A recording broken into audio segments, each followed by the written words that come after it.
What's up everybody? Today's video we're talking articulation. That's right, I'm going to tell you why I chose the tire size that I did with the lift that I did and show you why I think it's the perfect combination. Let's get started.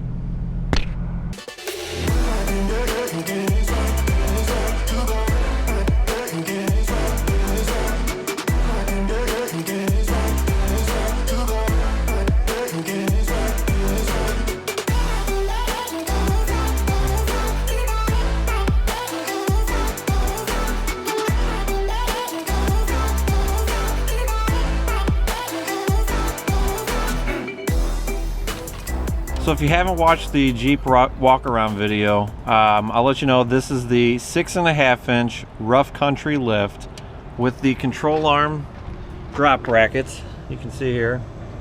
I also did the sway bar disconnects, all new leaf packs, and I went with the 6.5 inch lift because, like I said, this is going to be a camping overlanding vehicle. So I'm gonna have a lot of weight on it. So I wanted to make sure that by going up higher with the extra weight, I could get away with losing a few inches in height by everything kind of squatting down and settling.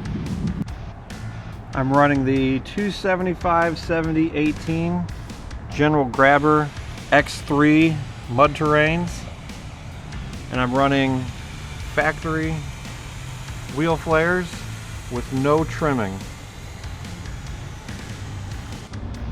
What I'm going to use is just this nice ramp right here, and I'm going to measure the distance and the wheel height just to show you how much flex I get. And I'm also going to do it with the sway bars connected and with the sway bars disconnected to show you the difference in the amount of angle I can get.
Alright, so I marked the line right here.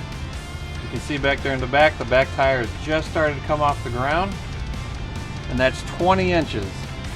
And that's with sway bar connected. I'll bring you around here. Everything's looking good. And back here in the back, she's close. Real close. But no rubbing. Like I said, I only stopped because this tire over here was just coming off the ground.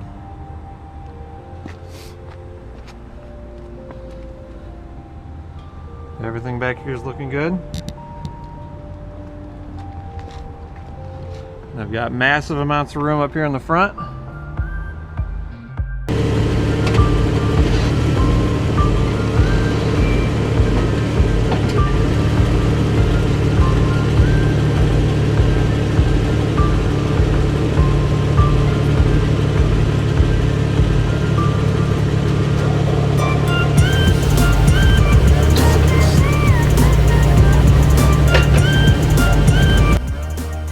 So now that we got a baseline with the sway bars connected, we're going to pull the links off, fold them up out of the way, see how much difference we make.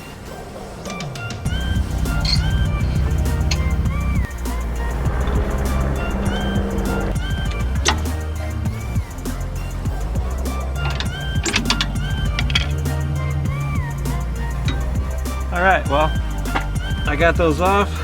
Got them folded up. Probably never gonna back on. You know the deal. I'm running the Jeep all the way up until I lose contact with the wheel on the back. I mean, you could push this thing even farther than that, but I just want to go a baseline all the way up to the point where a wheel comes off the ground, and then I'm stopping. Now for this run, I put the tape measure at the old point with the sway bar connected on where it stopped. That was 20 inches from the top here to the ground. Like I said, we can push it farther, but I just want to stop as soon as that tire comes off the ground in the back. But at this point, I just want to see where I lose contact with the ground. And I'm just kind of also showing that there's no tire rub anywhere, and that's why I run with this combo. So let's see where this gets us.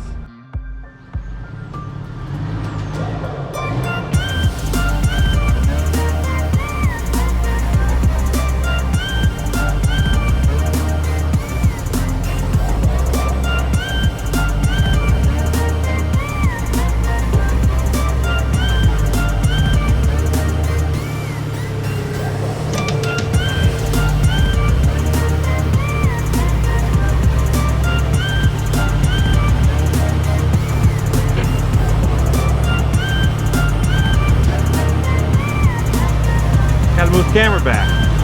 You can see we still have contact on the ground. Yeah, she's just starting to eat it. We'll keep going now.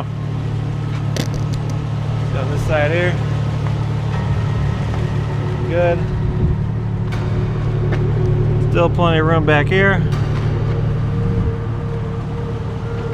Let's see how far we can go.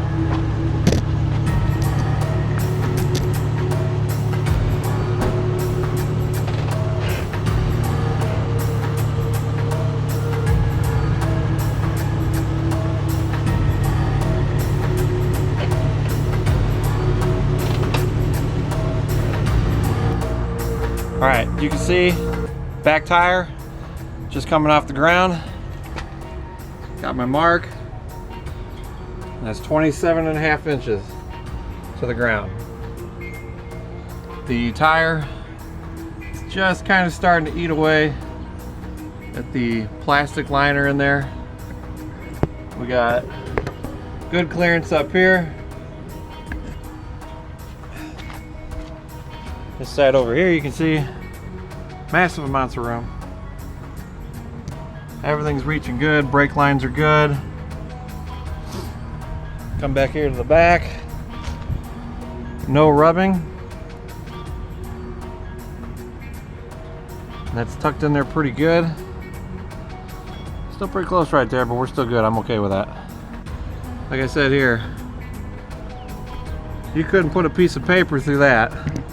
But it is eating right up here. But that's just that plastic fender piece that goes inside.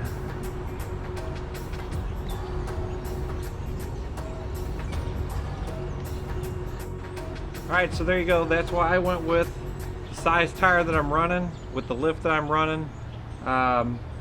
Plan is to put a locker in the rear. I'm still working on that project. If you haven't seen the first video, check it out. I'm going to try to document the whole rebuilding of that.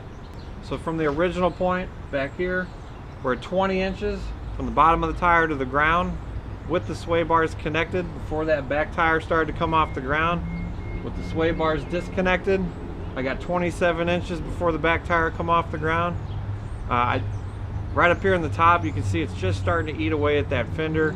If I was off-road on a trail, I wouldn't worry about that. It's just the plastic fender liner. I've got no damage to the fender flares, no damage to the fenders themselves. I feel very confident pushing this thing on a trail. You know, damage is damage. If you can avoid it, try to avoid it, but if it happens, it happens.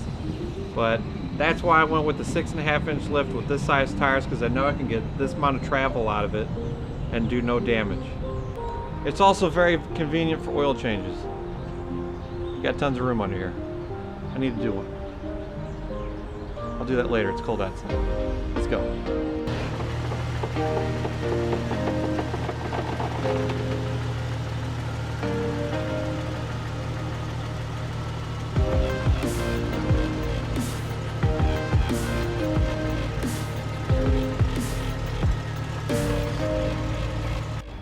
I'll show you guys real quick on the back down there. It's right here. That's 20 inches from top to bottom. We follow that down. That's 27 inches from top to bottom. And overall, that's 7 foot of travel. So you got 7 inches of travel up and down, and 7 foot of travel down the wall. All right, now the fun part. Trying to get these damn things back on. So I know one side will be easy. Let's try it with this. There we go.